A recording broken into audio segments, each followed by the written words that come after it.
Hi guys, ಎಲ್ರಿಗೂ ನಮಸ್ಕಾರ. ಶುಭ ರಾತ್ರಿ, good night. Already good night ಅಲ್ಲ, ಗುಡ್ ಮಾರ್ನಿಂಗು. 12:30 AM ಇವಾಗ ವಿಡಿಯೋ ಶೂಟ್ ಮಾಡ್ತಾ ಇರೋದು.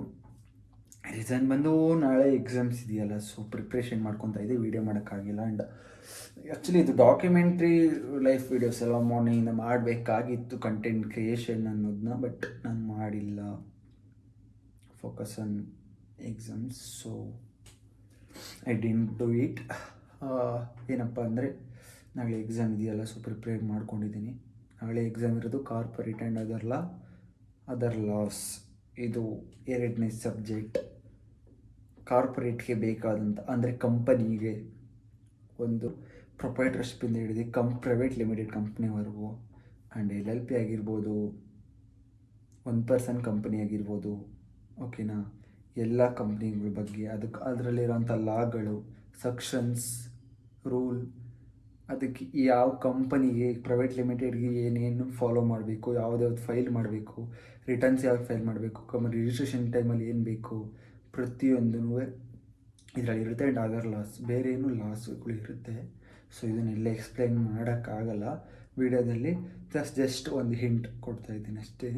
ಏನಪ್ಪ, ಕಾರ್ಪೊರೇಟ್ ಆ್ಯಂಡ್ ಅದರ್ ಲಾಸ್ ಅಂದರೆ ಏನು ಅಂತ ಗೊತ್ತಿಲ್ಲದಿರ ಇರೋರಿಗೆ. ನಾನು CA student and finance background ಅಲ್ಲ,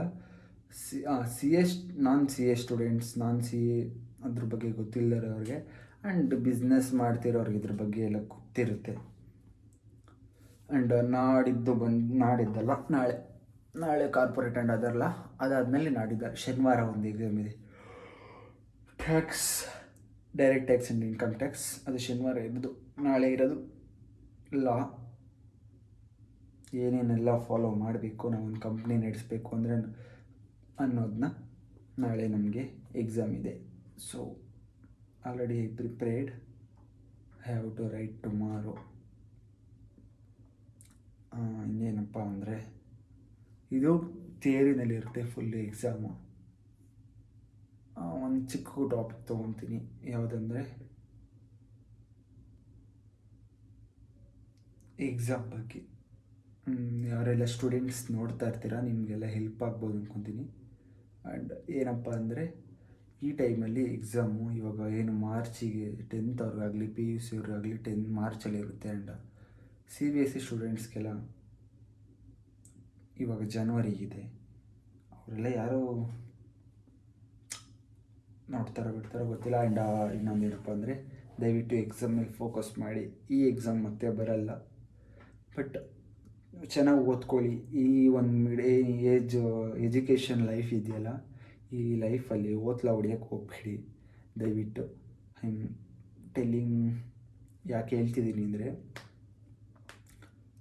ಈ ಟೈಮಲ್ಲಿ ಎಜುಕೇಷನ್ ಲೈಫ್ ಏನಿದೆಯಲ್ಲ, ಆ ಟೈಮಲ್ಲಿ ನಾವೇನಾದರೂ ಒಂದು ಈ ಲೆವೆಲ್ಗಿದ್ದೀವಿ ಅಂದ್ಕೊಳ್ಳಿ, ಈ ಲೆವೆಲಿಂದ ಕೇಳೇ ಬಂದು ಈ ಲೆವೆಲಿಗೆ ಬಂದರೆ, ಅಂದರೆ ಒಂದು ಲೆವೆಲಿಂದ ಏನೋ ಒಂದು ಡಿಸ್ಟ್ರಾಕ್ಷನ್ಸಿಂದ, ಲವ್ ಅಂತೆ, ಫ್ರೆಂಡ್ಸ್ ಅಂತೆ, ಆ ಥರ ಫ್ರೆಂಡ್ಸ್ ಇರಬೇಕು, ಇಲ್ಲ ಅಂತಲ್ಲ, ಅದು ಟ್ರೂ ಫ್ರೆಂಡ್ಸ್. ಈ ಏನು 10th ಮುಂಚೆ ಬರ್ತೀವಲ್ಲ, ಅದರಲ್ಲಿ ಟ್ರೂ ಫ್ರೆಂಡ್ಸ್ ಇರುತ್ತೆ. ಅದಾದಮೇಲೆ PUC ಡಿಗ್ರಿ ಆಗಿಬಿಡಿ, ಒಂದು ಡಿಸ್ಟ್ರಾಕ್ಷನಿಂದ ಕೆಳಗಡೆ ಬಂದರೆ, ಫಸ್ಟ್ ಆಫ್ ಆಲ್ ಲವ್, ಅದರಿಂದ ಏನಾದರೂ ಸ್ವಲ್ಪ ಡಿಸ್ಟ್ರಾಕ್ಷನ್ ಆಗಿ ಕೆಳಗಡೆ ಬಂದರೆ, ಲಿಟ್ರಲಿ ಇಲ್ಲಿಂದ ಮತ್ತೆ ನೀವು ಡಿಗ್ರಿಗಾನ ಹೋಗಿ, PUCಗಾದರೂ ಹೋಗಿ, ಮತ್ತೆ ಹೈಯರ್ ಎಜುಕೇಷನ್ ಆದರೂ ಮಾಡಿ. ಕಾಣಿಸ್ತಿದೆ ಅನ್ಕೊತೀನಿ ಕ್ಯಾಮ್ರಾದಲ್ಲಿ. ಇಲ್ಲಿಂದ ಹಿಂಗೆ ಹೋಗೋಕ್ಕಾಗಲ್ಲ, ಓಕೆನಾ. ಯಾಕಂದರೆ 10th PUCಲಿ ಡಿಗ್ರಿಲಿ ಲವ್ ಅನ್ನೋದು ಅವಶ್ಯಕತೆ ಇಲ್ಲ. ದಯವಿಟ್ಟು ಡಿಸ್ಟ್ರಾಕ್ಷನ್ಸ್ ಎಲ್ಲ ಮಾಡ್ಕೊಳಕ್ಕೆ ಹೋಗ್ಬಿಡಿ. ಎಕ್ಸಾಮಲ್ಲಿ ಫೋಕಸ್ ಮಾಡಿ, ಎಕ್ಸಾಮ್ಸ್ನ ಬರೀರಿ, ಒಳ್ಳೆ ಮಾರ್ಕ್ಸ್ ತೊಗೊಳ್ಳಿ. ನಿಮ್ಮ ಮೈಂಡ್ ಸೆಟ್ ಕೂತ್ಕೊಳ್ಳುತ್ತೆ. ಒಂದು ಸಲ ಚೆನ್ನಾಗಿ ರಿಸಲ್ಟ್ ಬರೋಕ್ಕೆ ಸ್ಟಾರ್ಟ್ ಆದರೆ ನಿಮ್ಮ ಲೈಫಲ್ಲಿ 10th PUಲಾಗಲಿ ಮೈಂಡ್ ಸೆಟ್ ಕೂತ್ಕೊಳ್ಳುತ್ತೆ, ಓದಬೇಕು ಅನ್ನೋದೊಂದು ಬರುತ್ತೆ. ಸೊ ಚೆನ್ನಾಗಿ ಓದಿ, ಬಿಸ್ನೆಸ್ ಮಾಡಿ. I don't tell to anyone to do job. Please do a business for better life. So ಏನಪ್ಪ ಅಂದರೆ ಇಷ್ಟೇ ಗೈಸ್, ಬೇರೆ ಏನು ನನಗೆ ಮೈಂಡಿಗೆ ಉಳಿತಾ ಇಲ್ಲ. ಆ್ಯಂಡ್ ಬೇರೆ no ideas for talking for content. Exam ಮುಗಿಯೋವರೆಗೂ ಬೇರೆ ಥಿಂಕ್ ಮಾಡೋಕ್ಕಾಗಲ್ಲ. ಸೊ ಇಷ್ಟೇ ಇವತ್ತಿನ ವೀಡಿಯೋ. ಆ್ಯಂಡ್ ಯಾರೆಲ್ಲ ನನ್ನ ವೀಡಿಯೋ ನೋಡ್ತೀರಿ ಎಲ್ರಿಗೂ thank you so much. And ಹೀಗೆ ಸಪೋರ್ಟ್ ಮಾಡ್ತಾಯಿರಿ. ನನ್ನ ಚಾನಲ್ನ ಸಬ್ಸ್ಕ್ರೈಬ್ ಮಾಡೋದನ್ನ ಮರಿಬೇಡಿ. ಮುಂದೆ ಒಳ್ಳೊಳ್ಳೆ ಕಂಟೆಂಟ್ಗಳು ಬರುತ್ತೆ. ಪ್ಲೀಸ್ ವೆಯ್ಟ್ ಅಂತ ಹೇಳ್ತಾ ಇವತ್ತಿನ ವೀಡಿಯೋನ ಮುಗಿಸ್ತಾ ಇದ್ದೀನಿ. ಸೊ ಯಾರೆಲ್ಲ ಸಬ್ಸ್ಕ್ರೈಬ್ ಮಾಡ್ಕೊಳ್ಳಿ, ಶೇರ್ ಮಾಡಿ, ಲೈಕ್ ಮಾಡಿ ಆ್ಯಂಡ್ ಬೆಲ್ ಐಕನ್ ನೋಡಿ ಅದು ಮರಿಬೇಡಿ ಗೈಸ್. ಸಿಗುವ ನಾಳೆ ಇನ್ನೊಂದು ವೀಡಿಯೋದ ಜೊತೆಗೆ. ಬಾಯ್.